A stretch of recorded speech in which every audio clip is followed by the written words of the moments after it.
Imagine this. Your daughter goes missing. Days turn into weeks.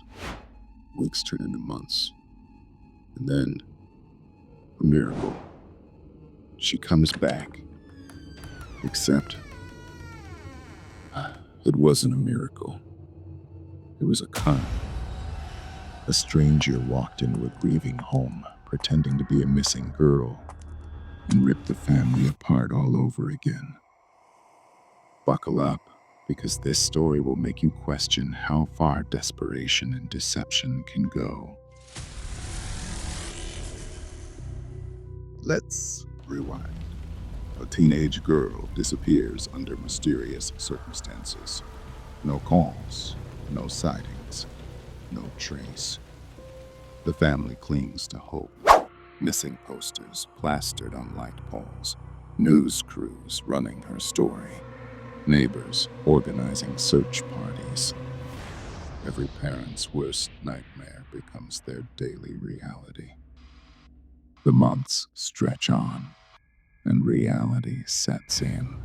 Maybe she's gone forever. Maybe closure will never come. But the human heart, it doesn't let go that easy. The family held on to the tiniest chance their daughter would walk through that door again.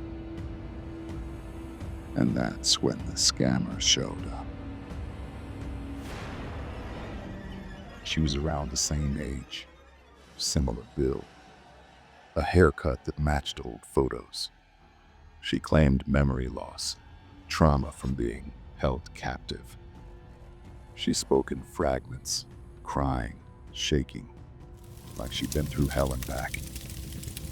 The family wanted to believe, needed to believe, and they welcomed her home.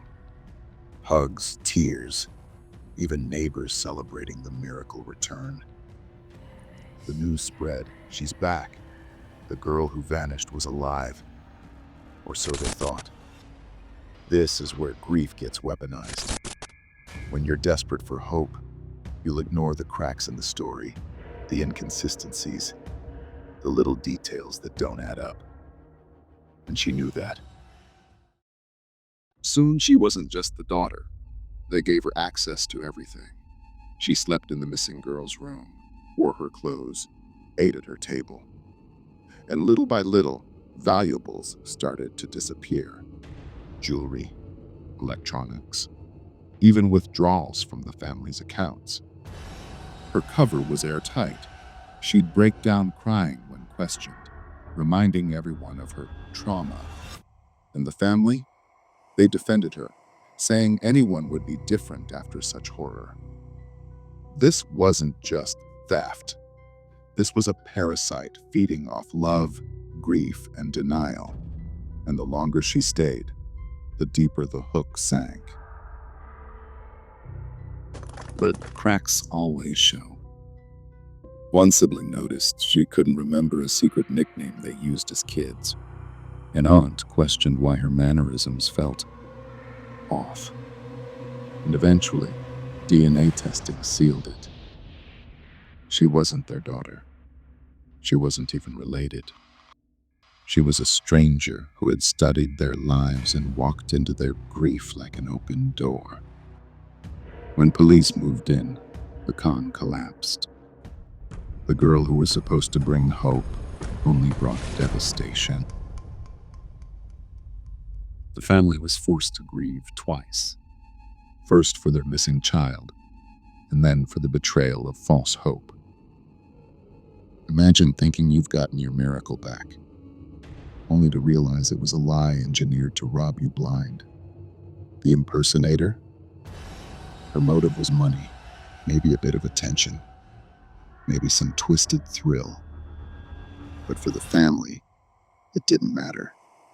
They were shattered, again. Stories like this are why cons are so dangerous. They don't just take your money, they take your trust. They prey on hope itself. And the most disturbing part, this isn't the only case. Imposters have shown up claiming to be war heroes, long-lost relatives, even missing children, all because they know one universal truth.